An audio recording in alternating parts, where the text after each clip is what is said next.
T20I की fastest 50, most 50+ scores, India's biggest total in the format और एक साल में सबसे ज्यादा T20I runs bye batter. Record का तोड़फोड़ हो रहा था डीवाई पाटिल में, वो भी 47,000 से ज्यादा फैंस के सामने। और इस बार प्लेयर्स ने इंडियन फैंस को दी एक खास ट्रीट जब इंडिया ने 5 साल का T20I होम सीरीज विन का ड्रॉ तोड़ते हुए जबरदस्त 60 रन्स की जीत दर्ज की। तो चलिए इस एपिक क्लैश के हाइलाइट्स को एक्सप्लोर करते हैं। मैं आपकी होस्ट और आपकी दोस्त निशा मानकर स्वागत करती हूँ आपका women's cricket zone presence the outside view में।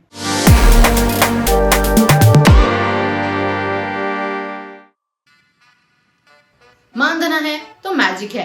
इंडिया की मैच और स्मृति मानधना की बात ना हो ऐसा तो हो ही नहीं सकता। पहले ही ओवर में इंडिया ने विकेट खोया था, फिर से कैप्टनसी करते हुए स्मृति मानधना आई और आते ही वेस्ट इंडीज बोलर्स के प्लान की धज्जियां उड़ा दी। 7 कंटिन्यूस बाउंड्रीज लगाई और हर एक शॉट क्लासी और पावरफुल, कभी कवर्स के ऊपर से, कभी पॉइंट के गैप में और कभी मिड विकेट के ऊपर से। उन्होंने बॉलिंग अटैक को बिल्कुल हेल्पलेस कर दिया। सिर्फ 27 बॉल्स में उन्होंने अपना थर्ड कॉन्जिक्यूटिव हाफ सेंचुरी बनाया और टोटल 77 रन्स मार के इंडिया के लिए एक सॉलिड फाउंडेशन सेट किया। पावर प्ले के बाद स्कोर था 61 for 1 और उन्होंने गेम को वहीं से इंडिया के पक्ष में 50% कर दिया था। घोष ने उड़ा दे सबके होश। स्मृति ने फाउंडेशन सेट किया और ऋचा घोष ने उसको एक धमाकेदार फिनिश दिया। ऋचा का नॉक एकदम एक्सप्लोसिव था। 18 बॉल्स में 50 रन्स जो T20I क्रिकेट में जॉइंट फास्टेस्ट है। उन्होंने फर्स्ट बॉल पे ही 6 मारा और पूरा टेम्पो इंडिया के कंट्रोल में आ गया।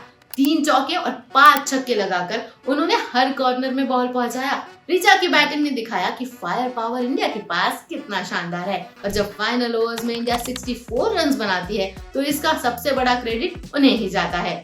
और ये सिर्फ ऋचा की फायरवर्क्स नहीं, इंडिया ने पूरे इनिंग्स में डोमिनेंस दिखाया। 39 from Jemimah Rodrigues, 31 not out from young Raghvi Bisht और इंडिया ने 270 रन्स बनाए, अपना हाईएस्ट एवर T20I टोटल।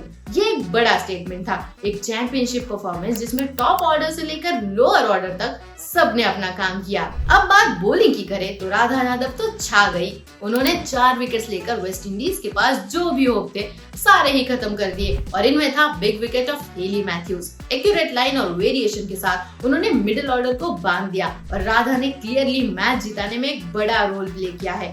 बाकी बॉलर्स ने भी उन्हें सपोर्ट किया। सजना ने कियाना जोसेफ को आउट किया और फिर रेणुका को मिले शुनेल हेनरी की बिग विकेट। वेस्ट इंडीज की तरफ से सबसे ज्यादा उम्मीद हेली मैथ्यूज से थी। उन्होंने कुछ अच्छे शॉट्स मारे लेकिन उनकी इनिंग ज्यादा लंबी नहीं चल पाई और जब डॉटिन की भी विकेट गिर गई तो ऐसा लगा कि वेस्ट इंडीज को एक बड़े लॉस का सामना करना पड़ेगा। वहीं से हेनरी ने ऋचा की बैटिंग को मैच करते हुए 16 बॉल्स में 43 रन्स बनाए पर एंड में it wasn't enough. West Indies 60 run से पीछे रह गए और इंडिया को 2019 के बाद घर पे पहली बायलैटरल T20I सीरीज जीत मिली।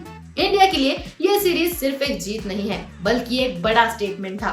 स्मृति मानधना ने टॉप ऑर्डर संभालकर एग्रेशन दिखाया, ऋचा घोष ने लोअर ऑर्डर में फायरवर्क्स लगाए और राधा यादव के 4 विकेट्स ने बॉलिंग में कंट्रोल एस्टैब्लिश किया। राघवी बिष्ट ने भी मैच्योरिटी दिखाते हुए मिडिल ऑर्डर्स को परफेक्टली मैनेज किया। इश्यूज तो है अभी भी इंडिया के पास, लेकिन ऐसा लगता है कि T20I के लिए एग्रेसिव क्रिकेट खेलने के लिए इंडिया पूरी तरह से रेडी है। ये थी इंडिया की धमाकेदार जीत की कहानी, जहां पर स्मृति की एलिगेंस, ऋचा की पावर और राधा की एक्यूरेसी ने मिलकर ये मैच इंडिया के नाम कर दिया। अब आपका फेवरेट मोमेंट इस मैच से कौन सा था ये हमें कमेंट सेक्शन में जरूर बताइए। ऐसे ही क्रिकेट के एंटरटेनिंग अपडेट्स के लिए हमारे चैनल को सब्सक्राइब करना मत भूलिएगा। आज के लिए बस इतना ही, हम फिर मिलेंगे women's cricket zone presence the outside view में।